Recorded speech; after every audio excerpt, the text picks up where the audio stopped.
Hi guys, welcome back to my channel. Welcome to another video. This is another reading vlog. These are my favorite, I think, to film. Specific genre or specific type of book for a week. And this week we're going to be doing romance books. So I am reeling it back to my, what's the word?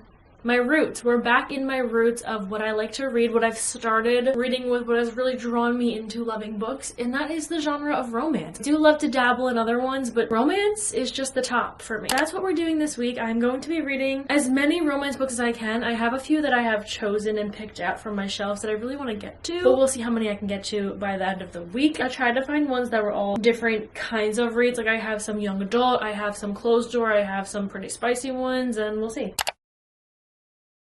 First up, we have By a Thread by Lucy Score. I did cheat and start it yesterday, but the video is starting today, so I got a little head start because I was really excited to start this. This is a workplace romance, enemies to lovers, boss and employee, whatever. That's the gist of it. And I have The Do-Over by Lynn Painter, which is a complete opposite vibe because that book is spicy. I'm assuming this is closed door because it's a young adult romance. I don't know exactly what this is about. I didn't know that's what this is about, but it makes sense because that is exactly what the title is saying, The Do-Over. So it's Valentine's Day all over again. Location is saved this for February, but I'm really excited to get into a young adult romance. Sometimes you just need that refresher. You know, you need like a feel-good romance, and I feel like that's what this is gonna be. I don't know if we're gonna get to this, but I kind of really want to. Heart of Your World. I've had this on my shelf for a while. I've heard literally nothing but good things about this read as well. The guy works in a small town. The girl's like a city girl. Her family wants her to be a doctor or something. Not too sure, but we will see how this is if we get to that. And then the last two are The Soulmate Equation by Christina Lauren. I heard this is low-key like the one by John Marth that I read, but more romance, so I'm excited to see what this is about. The matchmaking thing, like your DNA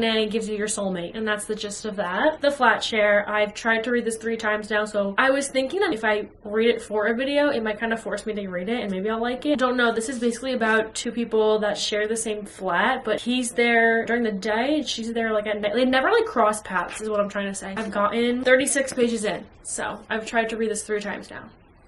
Maybe 4th time's a charm. I don't know. We'll see. Let's get into this. Let's see how this goes. Why don't you guys open up a good romance book? Let's read together. I think that'll be fun. This is spoiler free. I'm not gonna give anything away. Just my opinions. Let's go read By a Thread by Lucy Score. She's the author of Things We Never Got Over, which I gave 5 stars earlier last year, and her writing is just... As you guys know, I have been very into matchas recently. I don't think I've drank coffee since I've been sick, which has been a while now. Something about these matchas, they just make me feel so much better than like that caffeine that you get from coffee. But I've been using this brand, Peak. This is the Sun Goddess Matcha. It's radiant skin and energy, organic, non-GMO, vegan, gluten-free, all the good stuff. I've been drinking these for over a month now. It's like been my favorite brand ever. And this Sun Goddess Matcha is the world's best and doctor recommended matcha for supporting radiant skin, energy, and gut health. Like, it has benefits that have really shown and I'm like obsessed with. I make my matchas in the afternoon when I need like a pick-me-up. So when I get my like afternoon slump, you know, I need a little bit of something, I'll drink and I'll make my Peak matcha, and it's just like delicious. Doesn't make me like jittery or anything. It's just like so perfect. Honestly, drinking it for like 2-ish weeks up to 3 weeks, like I noticed like my skin is like clearer. It's actually helped me with like my gut and everything. The benefits that it has, it's working so well. It supports like gut health, digestion, which is things that I kind of struggle with, like the stomach problems. It has more chlorophyll, so it helps promote clear skin for like a brighter complexion. Those kind of healthy tips and stuff for like your skin, your gut, like it's so perfect. And like I said, I drink it like kind of in the afternoons. Like when I get those like little afternoon slumps where I'm like I need something to drink or eat or whatever, instead of drinking this, it's kind of helped curb my like afternoon sugar cravings. I'll just like drink my matcha, tastes delicious, makes me feel good. When I'm not having like a crazy afternoon where I need like a matcha to kind of pick me up a little bit, it's just been great for starting my day with like calmness, clarity. Like it's just the perfect start to the day. So if you guys are interested in trying this matcha from Peak, you guys can go to peak.com/SaraCaroli. That will be in the description. Get 15% off and free shipping for life on Peak's Sun Goddess Matcha, which is just literally incredible. Highly recommend. Been my go-to matcha for over a month now. And I know this is sponsored, so thank you, Peak. Everything that I've said is so genuine. Like I love this matcha. It's so good. And it has so many benefits. It's just perfect. So if you you want 50% off, it's in the description. Thank you, Peak. I know that was a lot of talking, but I'm gonna give a quick first impressions of the book. I'm about 257. This book, I don't know, it's Lucy Score's writing. Here's what I love. It is hefty and like thicker than the average, but it doesn't bother me because I want more of what she's giving me. This is exactly the same feeling I got from Things We Never Got Over. Typically, I don't love Grumpy Sunshine, workplace romance, enemies to lovers. Sometimes I'm in the mood for it, but I steer away from it if I can just because it gets repetitive. But Lucy Score, like when you start reading, she gets right into the story. Like you don't get like the background, you don't get the past, like you don't get all this description. Like she is like right into the story, and then as you go, you get their past, you get how they feel, what they look like, and all their descriptions and stuff as the storyline's going. So it like picks up really quick, which I like. This didn't take any brain power for me to start the book, which was so amazing, because when starting a book, I hate having to like figure everything out and then getting into the story. Like this is just like right off the bat, you're in the story. I think Lucy Score, from all of the romance books I have read, has the best banter in her books. Like the banter that she's giving me had me like giddy, kicking my legs and blushing last night. And she, I will say, is very spicy. Like not getting one spicy, and like it's pretty spicy throughout the book. It's also a slow burn, but you get so much of their banter and the tension that it's like you don't even care yet, or at least personally, like I don't care yet if anything has happened between them. Like I want the banter, I want the tension, I want the angst, I want it all, and she just gives it. And I love it so much, and it's making me just so giddy reading. I'm obsessed with the characters, and I think it's a really good dynamic between the two because they are so opposites, but it's so good. That's my first impression. So far, so good. If you couldn't tell, I'm like literally loving it. There was one scene that was a little iffy about it. I was like, this is a little bit weird right now, but like whatever. It's entertaining. That's what I love. All good things so far. Okay, the book is about Allie. She works at a pizza place. She has to take care of her family, and she's just in a lot of debt, and she had like a bunch of jobs, but then Dominic's mom is now the CEO, I'm pretty sure, of this huge fashion magazine called Label. They go into a pizza shop where Allie works at for pizza. Dominic and her right off the bat argue. He gets her fired, but then his mom finds her a little bit later on and gives her her card and says, come into the office, like we have a job for you. Now she works there under Dominic, like he's her boss, but he can't fire her because his mom is like low-key the boss of everyone. So they're in the workplace together. They're incredible like enemies, but there's so much sexual tension going on, and it's like all of that happening. The banter is really just everything to me.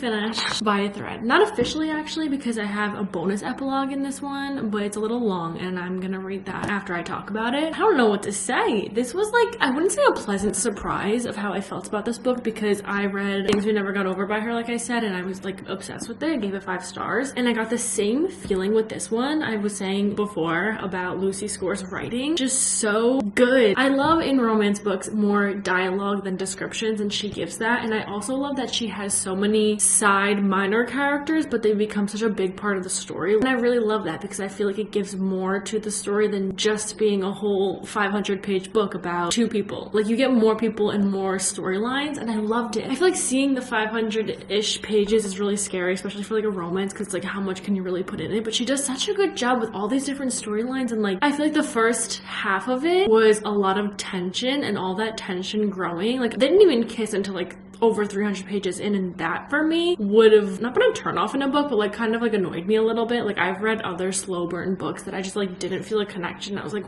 just give me something. But this one I was like, I love the tension. Like I could have done the tension for the whole book. Like I was eating it up. But then one thing for me is like after all that tension builds up and then they finally do like kiss and like establish something, I'm like low-key a little bit bored. So obviously she had to include a little problem in the story, which is where, not that it fell flat for me, but I was like, I I was expecting it, I was waiting for it, I was anticipating that issue, but it wasn't so out of left field. Like, it came natural through the story, and I really enjoyed that. I love her writing so much. I don't know what I'm gonna rate this just yet. I think I'm gonna give you my ratings after the video's over, like at my little wrap up at the end. I loved this, like, a lot. I love her writing. I feel like it's just so good. And Dominic, the main guy character in here, I was like, this was so good. And it's so full circle. Okay, I'm gonna stop talking about it. It's just highly recommend.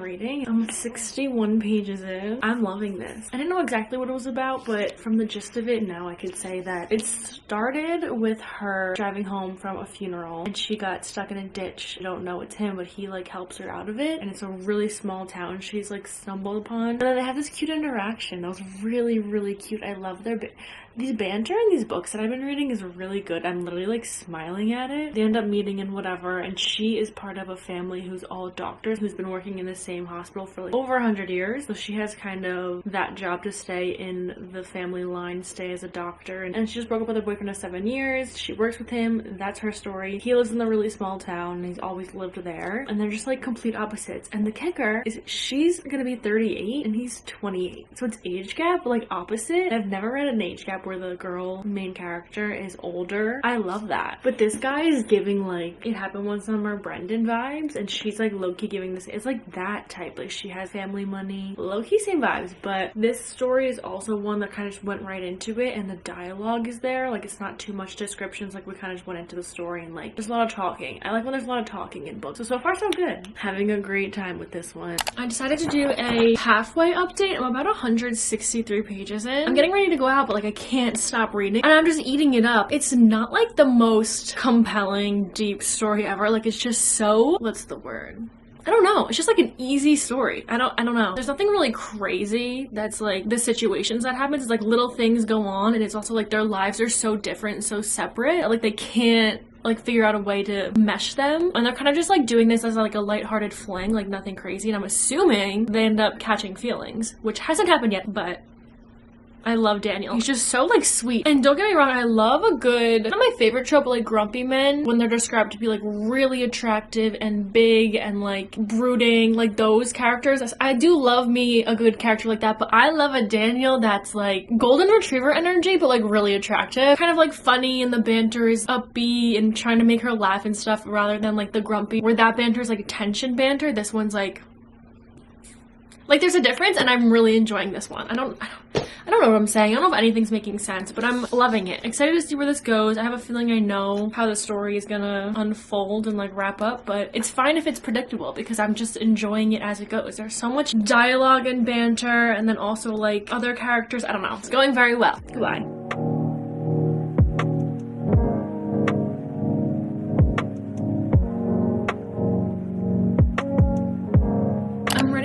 More input. Now, don't get me wrong, I'm loving the book, as I've been saying. Like, I love like the writing of it, the storyline, like it's all good, love the characters and whatnot. But like when you read a book, just compare it to It Happened One Summer, like I feel like they helped each other. They were opposites, you know, but they helped each other and they grew together, and it was cute, and they would like, that chemistry was really good where they like literally needed to be together. This one, I feel like they're so different. Obviously they're gonna work it out, but like in my opinion, these characters, I don't feel like they should work it out. You know what I mean? Like, I'm like, you guys have totally different lives. Like, yeah, you have the chemistry and stuff, but like, is it worth uprooting yourself? I don't know why I feel like that, but it's just like she has so many cons to being with him, and like the one pro is that like, yeah, she really likes him. That's my hot take. I don't know how I feel. Obviously, I'm gonna be happy when they get together, like, and they figure their stuff out. I don't even know if that makes sense. I always say these opinions about the books, and I'm like, did I even like make coherent sentences? Did I say anything normal. I'm gonna go finish it. Maybe my opinion will change and I'm like think that they are complete soulmates, but I don't know. I don't know how I feel.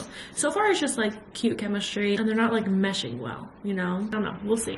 Like I feel like she's embarrassed of it. Well, she is. I don't know. I need to stop overanalyzing everything.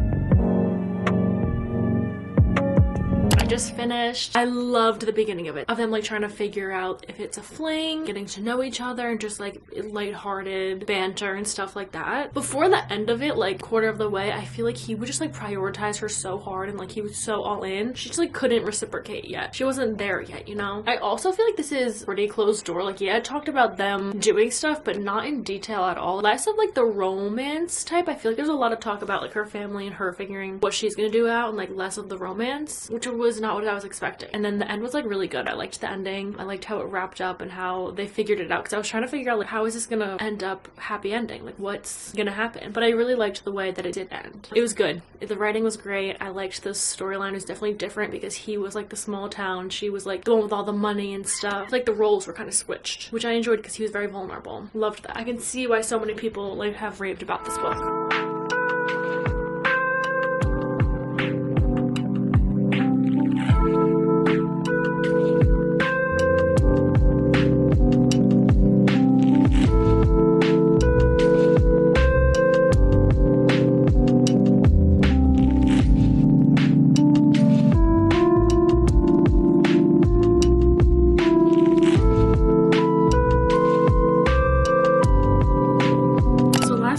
I started Binding 13 because I've heard absolutely nothing but good things, all 5 stars. I've gotten recommended this book so many times and I've just seen it everywhere. It is a thicker one. It's around like 600 pages and the font size is like -2. I don't know who decided this font size is okay, and the book is like low-key kind of heavy. So I did, like I've been doing anyway, download it on my Kindle, and I've just been reading it on here, and it's so much easier reading it on my Kindle. So I went into it blind. So far what I know is Shannon is 15. She had to transfer from a public school to a private higher up school because she was like severely bullied by her classmates like for so long. But her household, her dad's abusive, she has all brothers, and her mom like works so much. So she starts her first day there and she meets Johnny Kavanaugh. A little something happens. They have like one little meeting, and then ever since that meeting he can't stop thinking about her, she can't stop thinking about him, but she's too young because he's 17 turning 18 soon. It's like this whole thing, and he's like, I don't have time for her because he is this very big rugby player at the school, but also just like in general. I don't really know too much about it because this takes place in Ireland, so like there's a lot of differences. Like I don't know anything about rugby, to be quite honest. I had to look up what rugby was and like how you play it. It's kind of like American football. I'm pretty sure you can kick the ball. I'm not gonna try to go into rugby rules because I have no idea, but basically he doesn't have time for girls or whatever. He's one of the biggest rugby players, and that's all I know so far. I will say I'm 130 pages in chapter 14. I'm not like loving it. I don't know if it's because it's 600 pages and like we still have all of this like background to go through before we get to like the more interesting part where they connect and start talking more, but really all they've been doing is like staring at each other and talking about each other with their friends, but like not communicating too much with each other. So I'm hoping that changes soon. I feel like nothing's really happening, but again, I'm just gonna give it the benefit of the doubt because I feel like, one, it's 600 pages, so obviously it's not gonna go right into the romance. Like I'm gonna have to be patient, and also it has almost 5-star rating on Goodreads. Like, I trust like so many people that have given it 5 stars anyway, so I have high hopes and high expectations. Maybe that's why I'm not like extremely loving it yet, I'm not loving it too much yet. It's like Irish terms and language, and it's like when they say shite instead of shit, or they say like, I think called him a gobshite, and I think that means like dumbass, or like he keeps calling everyone an idiot, which I think means idiot. I'm gonna get back to it.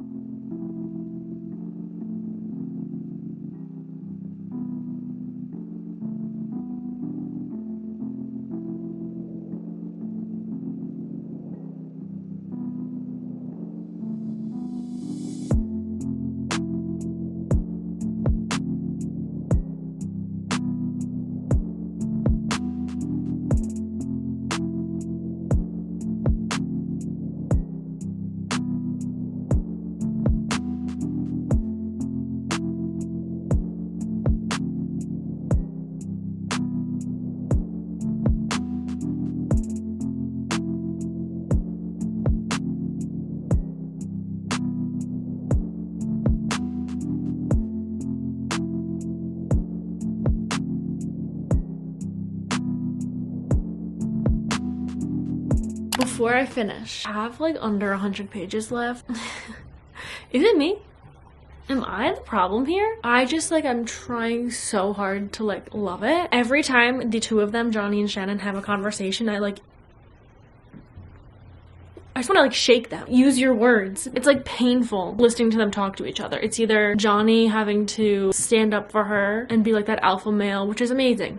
Love it. But their conversations are always like ended. The side characters, I feel like they have more personality than these two. Like Gibbsy, Johnny's best friend, obsessed with him. Claire, Shannon's best friend. She's great. I don't know what it is. I'm gonna have to get my bearings together after I finish to really talk about it, but and I'm all for a slow burn. This is definitely like the slowest of the slow, and that's fine. Like I knew it was gonna be. It's such a thick book. You can't just get right into the romance.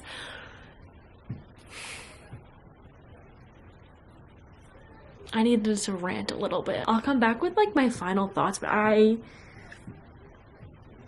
don't know. Maybe it'll pick up. Like, I can't even say that now because I have less than 100 pages. We're too late. We're too deep in. I just keep reading and I'm getting just so frustrated that they don't use their words. Oh my god.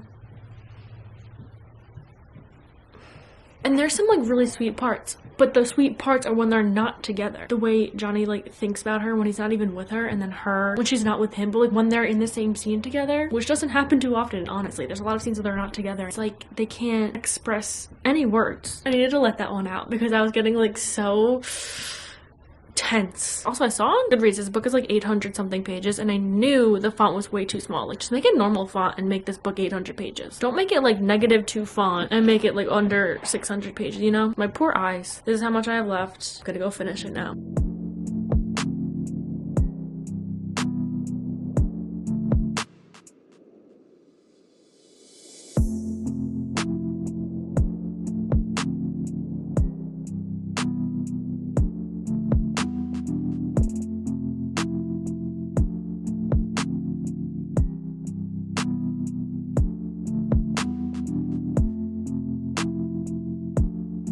I wish I could express how frustrated I feel at this book right now. I'm like speechless. I just read, this book says 600 pages, Goodreads says 800. I don't know how many I just read. I read a lot of pages for nothing to be resolved. I hate nothing more. I know that there's Keeping 13. It's binding and keeping. I know that I was gonna have to read the second one to continue the story, but there's nothing I dislike more in duologies, anything. You finish the first one and you don't get any closure. Not an ounce of it. Oh my god. And it hit me right after the last clip of me talking why I'm so not enjoying this book is because it reminds me of the writing and the slow burn of it and the characters that I can't really connect with for some reason. It reminds me so much of Mariana Zapata books, and I don't think I've ever stated it on my channel. Don't like Mariana Zapata books. I've read 2 of them, and that type of slow burn writing style is going on in this book. And don't get me wrong, I did not like the characters in this one. I think the storyline was great, and I do sympathize like so much with Shannon in this book, but her character, when she was talking to Johnny in any scene, had me so frustrated. Only one word answers. She was always stuttering. Nothing was coming out of her mouth. Even when she was comfortable at some points with him, and to think, got no closure at the end of it. And I saw, did I say this already? People were saying that the found family aspect in this is on the same level as the Addicted Calloway series. In my opinion, not even close. What I did like about it, I loved Gibbsy, who isn't even the main character. He's Johnny's best friend. I loved him. I think he was so funny. I got more personality out of him than Johnny. And same with Shannon's friend, Claire, her bestie. They had so much personality. And the only time that they like expressed anything really was at the end of the book when like something happens and it's not even like a real conversation, but more is being said there than anything throughout the whole book. And I wanted to love it so bad, and that's what's hurting me telling you guys all of this, but I needed to be so completely honest with how frustrated I am with this book. I'm sure I'll have more to say about it later on when I wrap up at the end of the video, but for right now, it wasn't bad. It just wasn't my cup of tea. I was also praying that the second book would be about Gibbsy and his love story, but it's not. I just can't believe that Keeping 13 is a whole other 600-page book. I'm not gonna get into Keeping 13. That's not part of this video, whatever. This video is me reading romance. The romance in here where was it? I love Johnny. Like, I think Johnny as a character he was great. He wanted to protect her. He had all these feelings for her. He wanted to like care for her. And I loved that because it wasn't like overbearing protectiveness. Like, he genuinely saw a vulnerable girl and wanted to protect her. So let's hope that Keeping 13, I am gonna read this because I need to know what happens because got nothing from that. I now need most quick rom-com book because I need the opposite of what I just read. Here's another book that was not in the original like lineup of what I was gonna read this week. Booked on a Feeling, An Overachieving Lawyer, A Failing Bookstore, A Childhood Friend, and The Chance of a Lifetime. Wow, I can't believe I got frustrated from a book. That hasn't happened in a while.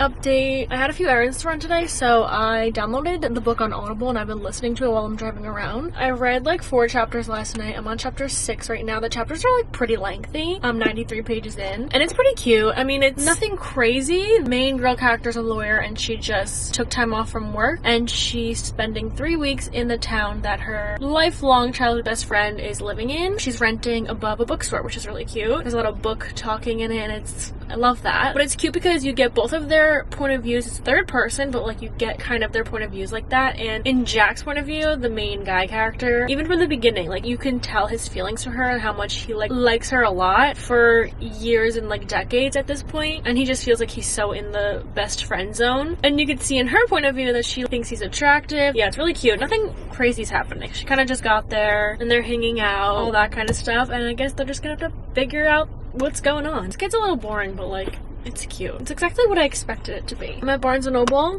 which is super fun. I need to just go there. I haven't been there in a while. So far, so good.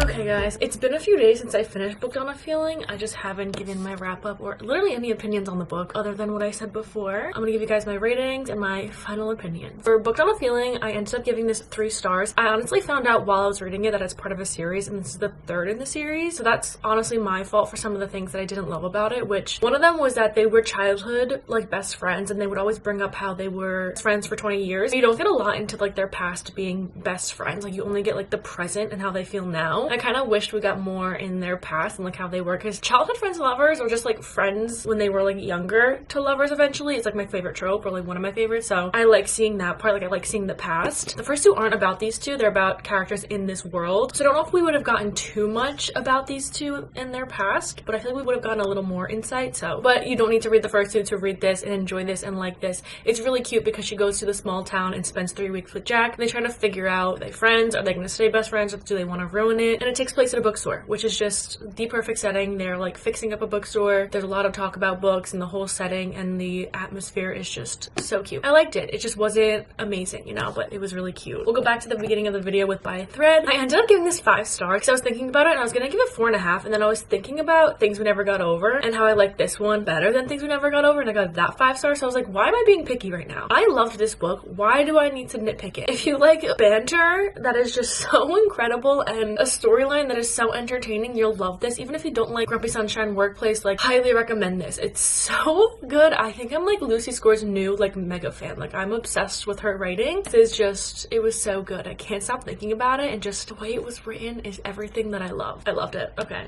Part of Your World. This I was gonna give 3.5, and then again I was like, why am I being so picky in this video? So I ended up giving it 4 stars, and that's due to the fact that the beginning was just so good. Like when they met, when they were like hanging out, figuring out what was going on between them, her going to the small town, like that whole vibe was so good. Like their banter as well was so good in this. But then we got like a little past halfway, and the main character Alexis was kind of like, to me, a little unfair to Daniel and closed off to it and not as open with him, and that got a little frustrating for me. But the beginning was so good, the end was so good, the middle was just my personal issue, but it wasn't like bad, like it was still good. I just got a little frustrated, but it was definitely a very good story. It's definitely different than other small town romances I read, but I love Daniel. He is a sweetheart. sweetheart. Then the famous slash infamous Binding 13 by Chloe Walsh. I ended up giving it 3 stars. There are things that I didn't like about it, but then I think about it and I'm like, I ended up reading the 600 pages, 800 pages, like I still don't know where the difference is in that, in 2.5-ish days. So the writing was good for me to continue reading and like want to figure out what was going on. I think it was just the characters and my expectations that really weren't met for me. I'm just gonna tell you the things that I didn't like about it that was getting me so frustrated about this book, because I kind of went into this blind. I didn't really know what it was about. The first thing that kind of turned me off a little bit is I thought it was a college romance. Like I thought they were older, but it takes place in Ireland, and the main character, Shannon, the book starts off, she's 15 years old. But the thing was, not even that. She was 15 and she was so tiny. She was 85 pounds. Like she, in my head, like I pictured like a kid. And that kind of turned me off a little bit just right off the bat. She did end up turning 16, so like it wasn't anything too different, and Johnny's 17, so like their ages are fine. It was just for me reading that, it was like a little, I don't know, I didn't expect it. And like I said about the summary of the book, she comes from a very hard household. Like her father is very abusive. Like it's hard to read at points, so definitely trigger warning. If you can't read things that's that topic, you shouldn't read this book or the second one, because it is very graphic. Being that she's so vulnerable and she's been bullied all her life, like she doesn't have very good social skills. But I don't know, even like halfway through the book, it got to the point where she was always around the same people, like Johnny and her best friend Claire and stuff, but she still was apologizing after everything she said. She was still stuttering. She wasn't able to get her words out, and I feel like at that point I was just getting a little bit frustrated, and I sympathized with her like completely through the whole book, but it was just like I was getting impatient. And then Johnny and Shannon, like they would have these feelings for each other and each other's point of views. They would think about each other and all these feelings they had, but once they were together, like I said in a different clip, they weren't verbalizing it correctly. Like it was such a not even a miscommunication, they just couldn't get their words out, and it was getting really frustrating for me because they would think all these things, but then once they were together, it was like